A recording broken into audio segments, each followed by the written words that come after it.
Hi,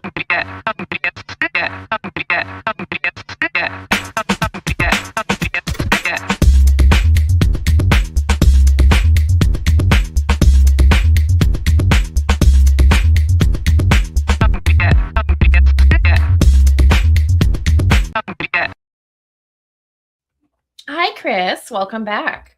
Stephanie, it is so good to see your smiling face. How are you? How was Vegas? Vegas was Vegas. I don't know about you, but anytime I'm in Vegas, it's always one day too long. I don't know, like you stay there for a day, it's like, God, I wish I would never gone. If it's stay there for 2 days, like, one day would have been enough. So it was good. Conference was great. CES this year was interesting. Lots of dancing robots, a smart toilet. A few interesting, we'll say, adult-related technologies that were highlighted there at the show. So, did you get any freebies that you took home from that particular department? No, not from that particular booth. I mean, always good freebies from them, but did not buy a dancing robot yet. And I'm curious what needs to be smart about your toilet. That's a great question. So it's not only is it a smart toilet, it's an AI-driven smart toilet because, it's all got to be AI these days. Yeah, it measures your hydration and when you poop. It's important to know. It's like, hey, that's Stephanie. She hasn't pooped in a couple days. We probably have to alert her. We got to let her know. Listen, girls don't do that. I know. Oh, I know. You guys don't poop. I like when we go away to these conferences and these events and like what we learn about our experiences there and what we can. I just came back from Florida in December, and one of the places that we were touring, you can go and swim with sharks. Like they have all of the marine parks and everything like that. And honestly, like I would have gone, but it was just way too expensive. It would have cost an arm and a leg. C minus. No. I mean, I don't want to tell you, I got a new job, part-time job, but I'm going to be one of the bell ringers at a church. I get to go in. Today's an important day. They're going to show me the ropes. Okay. Oh boy. I like my show me the ropes joke. Arm and a leg joke. Maybe our guests who are watching right now can comment and tell us who had the best dad joke. But let's talk business. Why does fixing one part of your company keep breaking something else? Ari Weitzweig started with a deli in Ann Arbor. Today, Zingerman's, the deli, is a $70 million community of interconnected businesses because he designed it as a system, not a collection of separate profit centers.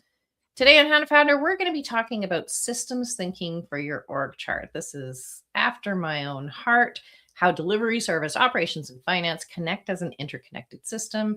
I'm your host, Stephanie Hayes. With me is my wonderful co-host, Chris Franks. Why does it sound ironic when you say wonderful to me? I don't know. It's a little anticlimactic, isn't it? Yeah, it's wonderful. Like, so great. So amazing.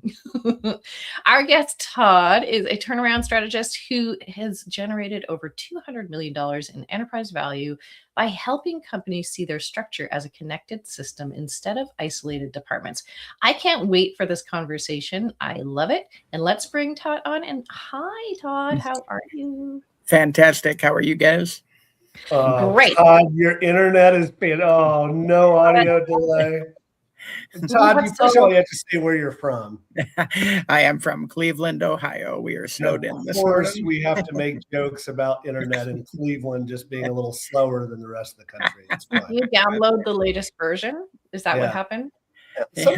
Sometimes the internet runs out on top of your house, and you got to go back up and fill the tape up. It's just one of those things. Okay, Todd, let's dive in. When you look at a company's org chart, what connections or dependencies do founders often miss between all of the different working parts of their organization? Let's dive right in. Sure. Yeah, I think the key that people often miss is how certain positions can end up being a multiplier within your organization. And a lot of times people look at like the engineering department and the sales department and different things like this, but don't realize that there are certain positions that are going to determine how productive those separate departments are. And those are the positions that especially small companies, founders, and small businesses sometimes miss, that larger companies understand a little better. And I've seen it on both sides. I've been a founder. I've owned a small business. I've run large businesses, and these multiplier positions are really what I think is a top topic for today's discussion. Yeah, so let's dive in a little bit further into give us some details, give us some specifics. What is a good example of a multiplier position? Yeah, so for example, like inside of an organization, we can deliver lip service on continuous improvement and things such as that. Having an actual person that is going to drive continuous improvement and make sure that they're working with each of the divisions or each of the areas of the company to start and finish projects.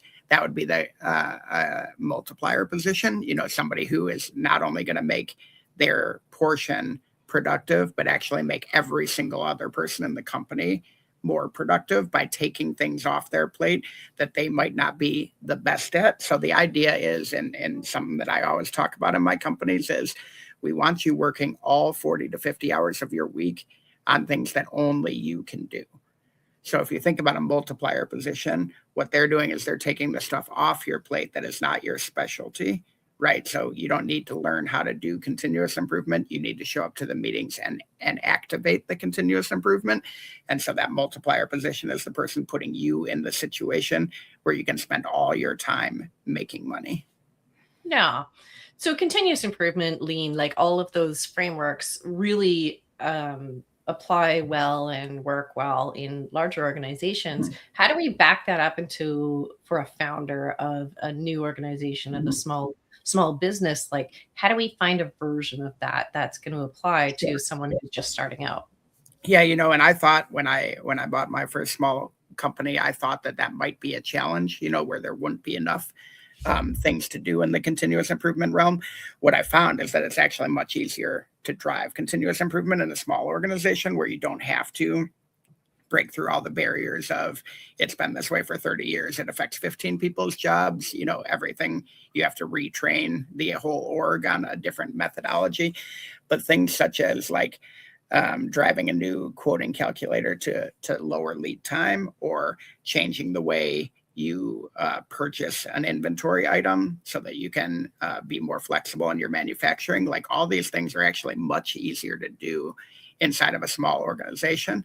But continuous improvement is a mindset, right? So if somebody's been in that role for 6 to 10 to 50 years, they're not going to be able to see that blind spot that they've been missing that entire time. That's where you bring in somebody to potentially, it could be an outside consultant, it could be yourself, it could be a friend of yours to come in and look at the business. But then driving the continuous improvement in is actually extremely easy in small organizations. I would say you do have to break through that. We've always done it that way. And my method of doing that was kind of to take the visibility of the change away from the group and just have them deal with the actual actions, but not. So for example, like, I remember raising price pretty significantly inside of my small business. And this was part of a continuous improvement change when I made the calculator to speed up quoting. At the same time, I took the price out of the equation for the people doing the quoting, so they couldn't actually see that the price was changing. They just saw that the quote ended up different the way they were doing it. So I took away the objection that sometimes the small businesses that are stuck in their ways, would have, saying you can't do that with the pricing. Well, we did. It worked. And it's all our own mental block that stopped us from doing it before that, if that makes sense. Yeah. Chris, I'm curious how you are perceiving that. I mean, you're in the position of, CEO essentially of a small business, essentially, right? And you have been a founder and you have built your own. When would you start thinking about something like this within your organization? I think it's the thing that struck me is, first of all, that, Todd, you said that there's multipliers. Stephanie just calls me a subtractor, everything that I'm in. So just if I'm around, Divider. Yeah, a divider. I think it's the first thing that strikes me is I think in a very early company. So right now there's 3 of us full time, 3.5 of us, and there's not a lot of silos because we're all in one little bitty office and we just work together, et cetera. The moment you get to that point where there's these silos that are created, and you start to do things and you start to have systems and processes, is the moment you start to realize that you need to improve the systems and processes. The moment that happens. And I think early it's probably the job of a founder, Todd. I think it's somebody in those first stages, it's our job to go in and say, okay, let's look at this whole thing. Let's look at this from a systematic level, not from in the business, but on top of the business, and start to figure out what's broken and what needs to be better. I mean, is that your take, Todd?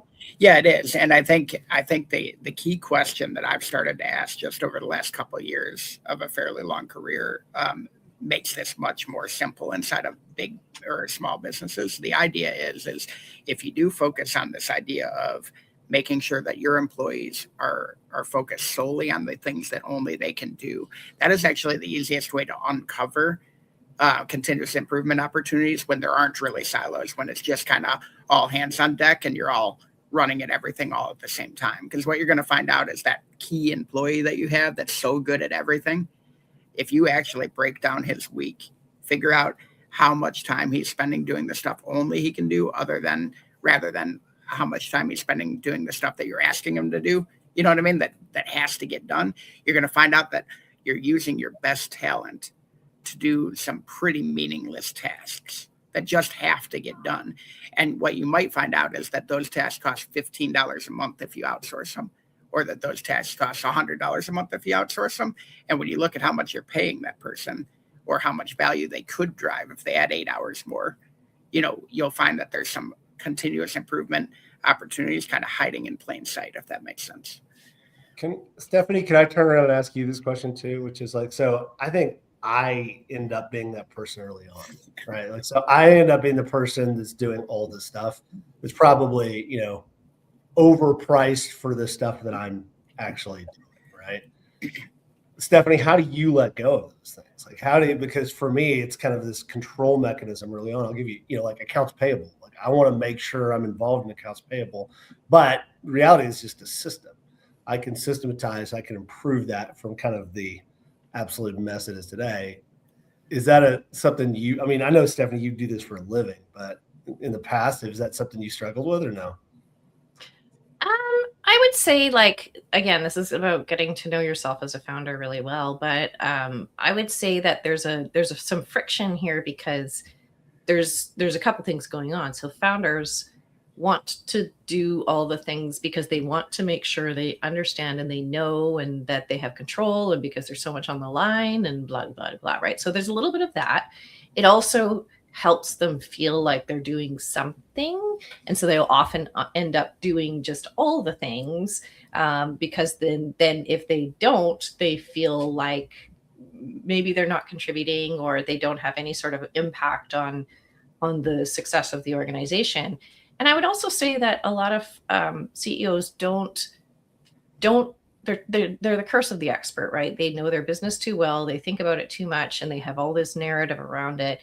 And they often aren't really clear on what the business needs them to be doing.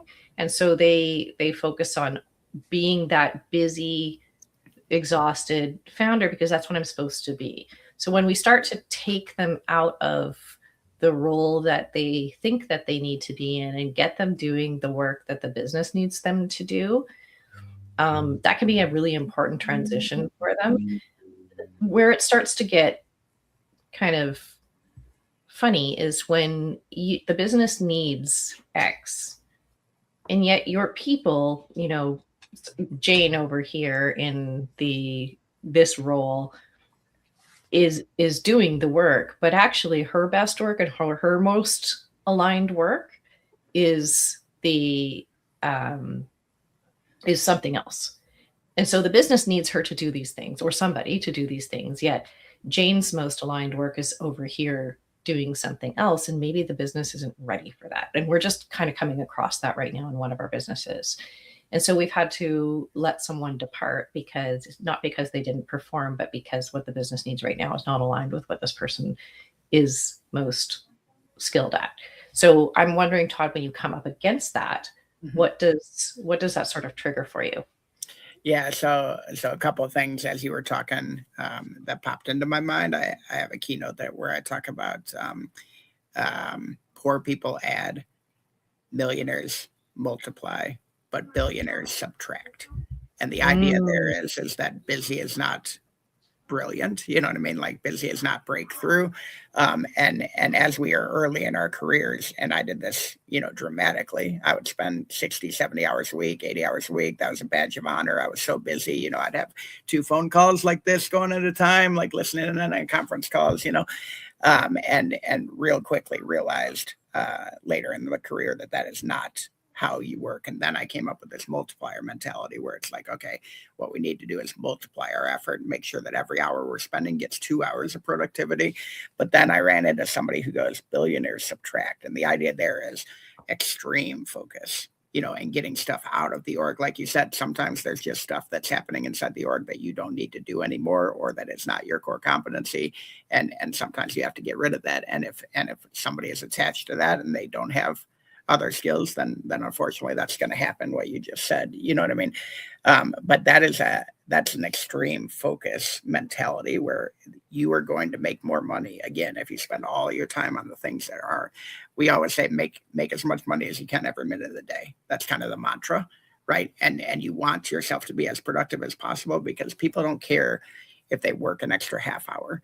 That's not what they get mad about. What they get mad about is having to work an extra half hour when they wasted 2 hours in the middle of the day, right? That's when they get upset. And we've all been there where it's like, man, if I had not had that 2-hour silly meeting, I would have gotten home an hour earlier today. You know what I mean? That's when you get angry. So sorry, go ahead. Yeah, I was going to say, so when we come back to the original topic about your org chart is a system. Your departments and all of the pieces of your business work in harmony with themselves or should work as a system. Why doesn't that happen? Yeah. So the biggest reason in my mind that it doesn't happen is that people don't have respect for what the other folks are doing. Okay. So, and let me explain what I mean by that. If you ask each of the people in your company or each of the divisions in your company, people will often say, like, our division or myself is super productive. You know what I mean? Other folks is where the unproductivity comes in, and what happens is it's because of the way we manage our schedule. It actually comes back to scheduling quite a bit.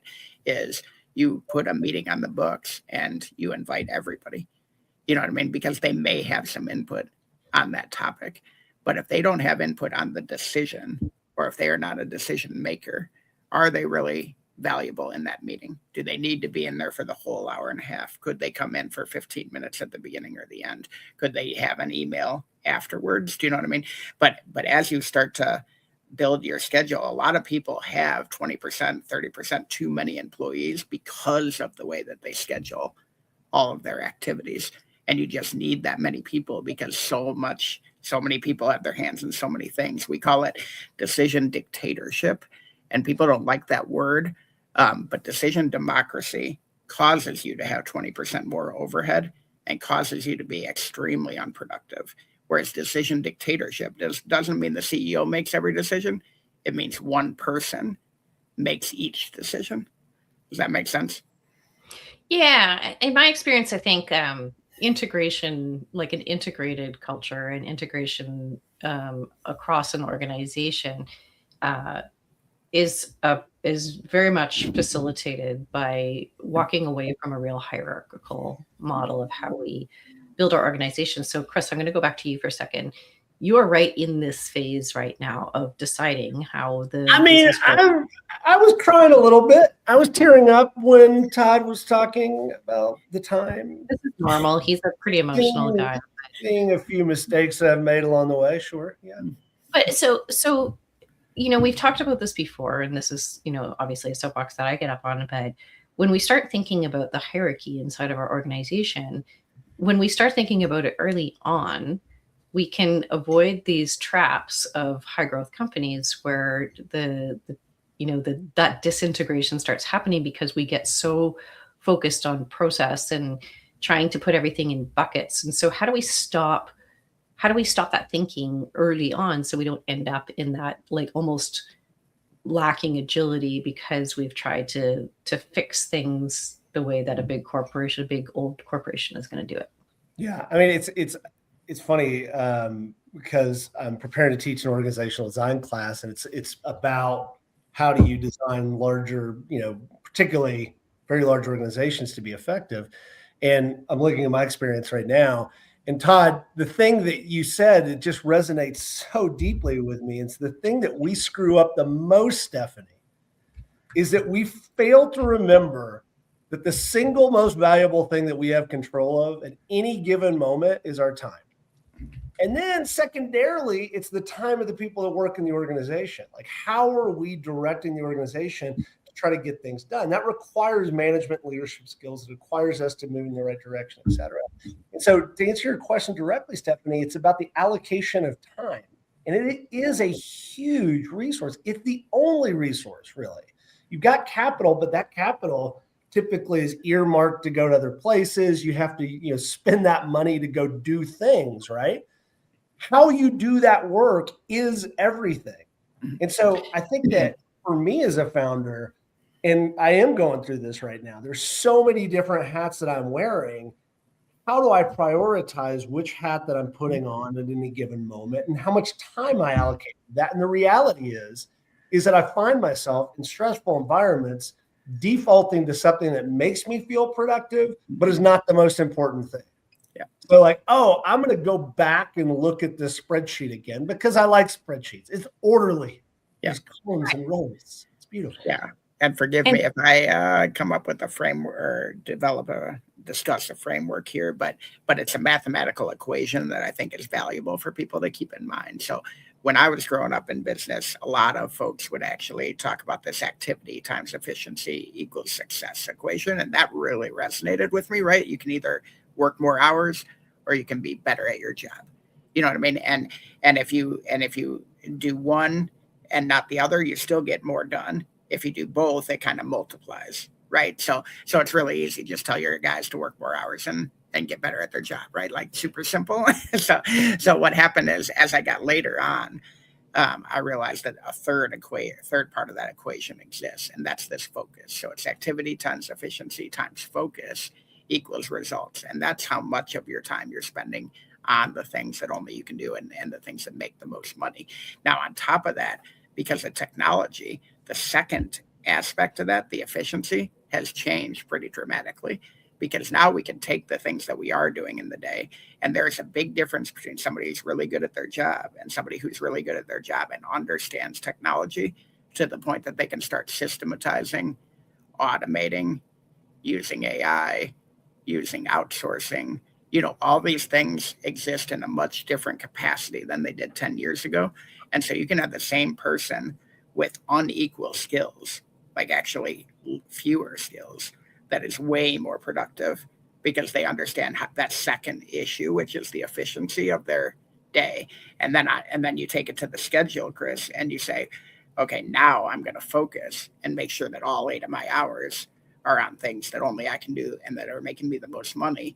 And all of a sudden, that equation can actually be 400 to 500% more productive. Because if you think about the 100 things you have to do this week, you might only spend a half hour to 3 hours on each of them.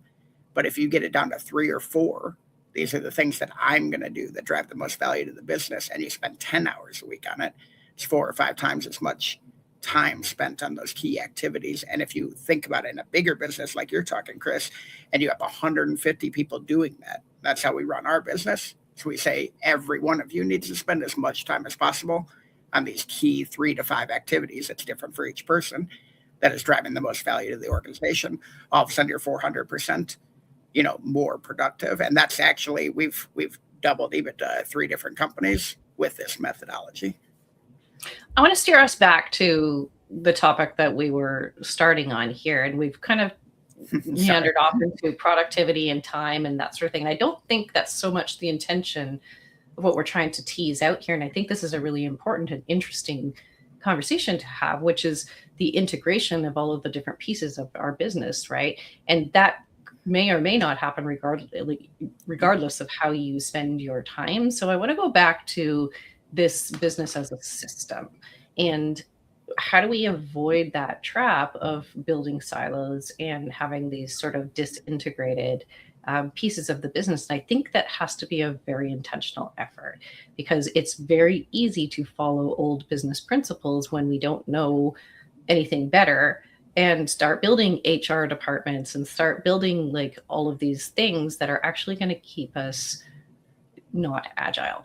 So how do we get an integrated system as a business, as opposed to this department, that department? Like, what is key there? And I liked sort of teasing out this concept of multiplier roles, but I do want to like dive into that, because I think that there's this concept of moving away from hierarchical team structures to thinking more about the role that you play inside of a community of workers, right? Are you a connector? Are you rather than am I a project manager? Are you a connector? Are you a learner? Are you a commander? Like all those kinds of things. Sure. Yep. I feel like that and the way that we structure our work is where the integration comes from. And I'd love to hear your thoughts on that. Yeah, and I think they are definitely interconnected. So I had a great business mentor once in business school, and he told me something that I'll never forget, because and you guys will get this. So he goes, matrix organizations don't work in any industry in the world except for hospitals. But when you go out into the world, you're going to run into a matrix organization every time. And the idea is, and it happens, right? Whirlpool and Berkshire Hathaway and other companies I've been involved in, like big names, and they all put this together. And it's because they want to build the silos, but then they want every silo to have impact on everybody else's silo. Do you know what I mean? So they're trying to actually do what you're talking about. So how do we break down the silos? But instead they put the silos up, but then give nobody decision dictatorship. Nobody's allowed to make their own call. They have to get everything approved by everybody. And it turns into this, there's not two options. The two options are not, let's have total silos or let's have everybody involved in every decision. The options is have experts in each silo, but then have decisions owned by one person throughout the entire organization. Like each decision is owned by one different person throughout the entire organization, and they don't have to get 12 people's permission to make that decision. And so where you get multipliers, so first of all, the multipliers are supposed to look back and say, okay, how do I make people more productive? So how do I look at the HR department and the engineering department and get our engineers and HR to be more productive? And they pull tasks off of people, or they reorganize and say, okay, this is the person that needs to make this decision, and this is the person that needs to make that decision. And if everyone's always making decisions rather than talking about making decisions, you're going to be more productive, in the long run. So I don't know if that answers the question, but I think it's more connected than some people think. And they get this, like it either has to be silos or it has to be matrixed mentality. And in reality, you can have silos all day long. You just need to have decisions made by the correct people in the org, even if it affects that silo, which will inherently integrate the organization, if that kind of resonates. Yeah, again, I think this is less a topic about productivity, and it's more a conversation about how we structure work, right? And yes, decisions are part of that, but how do these different departments, like, what's their accountability, and what are the touch points in which they have natural integration with each other? Chris, can you imagine like layering this on to the way that your businesses are growing, and find a way that this starts happening early? Yeah, I think it's what Todd's saying is where silos get created naturally is where you put people that are good at jobs together. So let's say, like finance or accounting or something like that. There's a group of people that are particularly skilled at that. You put them together in a room, they start working together because those are the people that are best at that. But then they start working and they just work amongst each other, and then they don't communicate. And so systematically, and I think this is the point that we're trying to make, Stephanie, which is I, as a founder of a growing company, I need to make sure that I'm building communication systems and decision-making systems across the organization really from day one. And I'm driving down decisions, and I want to make sure that I, as a CEO, make very, very clear about what decisions I want to make and what decisions I want them to make. And sometimes that's even harder, Todd. I don't want to make the decision about what technology we're choosing for some application, but yet I still get people come back to me and be like, well, what do you think? It's like, I don't know. Make the decision, man. And it's making other people feel comfortable about those decision points as well. And so, Stephanie, to your point, how do you do that? I think that it is about putting people in the right position to work together.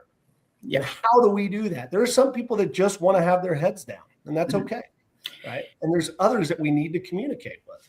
Yeah, and I think a lot of people talk about the RACI chart, and a lot of times, if you're familiar with it, responsible, accountable, consulted, and informed. You know what I mean? So you take each action within an org, who is responsible for it, who is accountable for the decision, who is consulted about the decision, and who's informed about the decision. And people think that this is just for bigger companies. And oftentimes, every time I've been involved in a RACI, actually, it's been these large companies that suddenly realize they are out of control and nobody, they're trying to fix what you're talking about, Stephanie, and they come up with the RACI so that everyone gets aligned on who owns what and who needs to talk to who about what and get all integrated. But in reality, RACI belongs in small companies too, because if you build it that way, you don't end up hiring the person that you have to exit because it turned into a wasted role, as you kind of figured out what you're going to focus on. And so the RACI allows people to understand when they should be talking across the org, when they should be informing across the org, when you are accountable, but somebody else is going to be held responsible for that decision, so that that you might need to go to Chris and say, hey, I'm about to make this call, but I just want to make sure you're good with it because you're going to have to stand up and deal with the consequences of it. Do you know what I mean? So that RACI chart is a really good tool, even for small orgs, actually, maybe even especially for small orgs, to accomplish what you're talking about, Stephanie. Yeah, I mean, I've been involved in a lot of RACI exercises in the IT space and blah, blah, blah. But I also think that there's... You are RACI, Stephanie. You're just RACI. Super RACI. Yeah. RACIs are great for having the conversations and helping people sort of get on the same page. I'll push just a little bit more on this, that I think the most sustainable way of creating integration within an operating model is not so much by imposing rules, but by looking at what the organization naturally does. And there's this whole concept of organizational network analysis where you're almost looking at the deer trails inside the organization, like who's actually talking to whom and who actually needs things from whom. And you build your organization around those kind of natural networks within that start to emerge and that are sort of, prevalent within the organization. Okay. We're coming up on time. Todd, are you emotionally ready for the speed round? I think so. I just heard about it today, but I think we'll be okay. Okay, we're going to dive in. And again, if you hate the question, you can say, I hate the question. If you want to, but the idea is just to get some quick gut reaction. All right, let's go.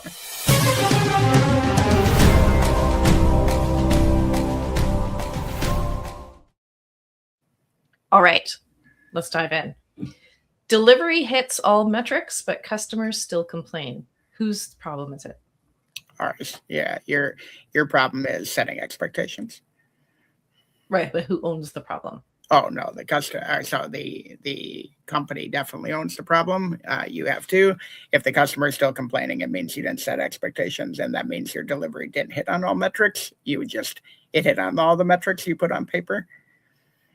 Okay. Your best performer creates problems downstream. Keep them or coach them out? Coach them out. So you honestly, your best performer needs to be a multiplier. It can't be somebody who's making other people less productive. Okay. One function is dragging. Do we add resources or redesign the handoffs? You definitely redesign the handoffs. Adding resources is never a solution unless you're about to drive more money to the bottom line. Yeah, I thought you might say that. Yeah. Optimize the function or optimize the system? optimize the system. I think that almost everything is systems based when you really boil it down to it. Okay. Finance should understand operations deeply or stay in their lane? No, finance should definitely understand operations deeply. It'll probably cut down 12 hours of meetings a month.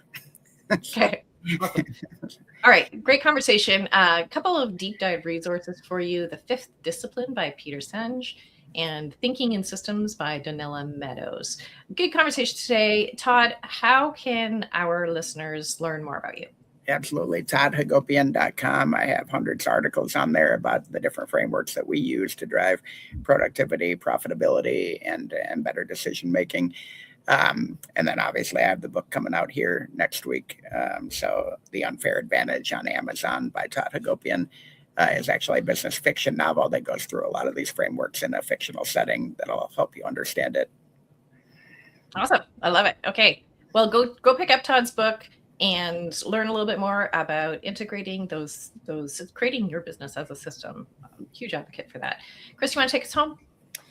Thank you for joining us. We appreciate it. Todd, thanks for joining us. Good conversation. We do this 3 times a week. Stephanie, myself, Anthony. If you like us, go to How to Founder, subscribe, maybe even leave us a nice review. If you like us. If you don't like us, don't leave us a review. Just kind of ignore that part. But genuinely, we're incredibly honored to do this work. We believe that founders are amazing, that they bring economic prosperity to us all. So thank you for the work that you do. We're just honored to be here for Along the Ride. So that is it for us today on How to Founder, and we will see you next time. Thanks, Todd. Thank you.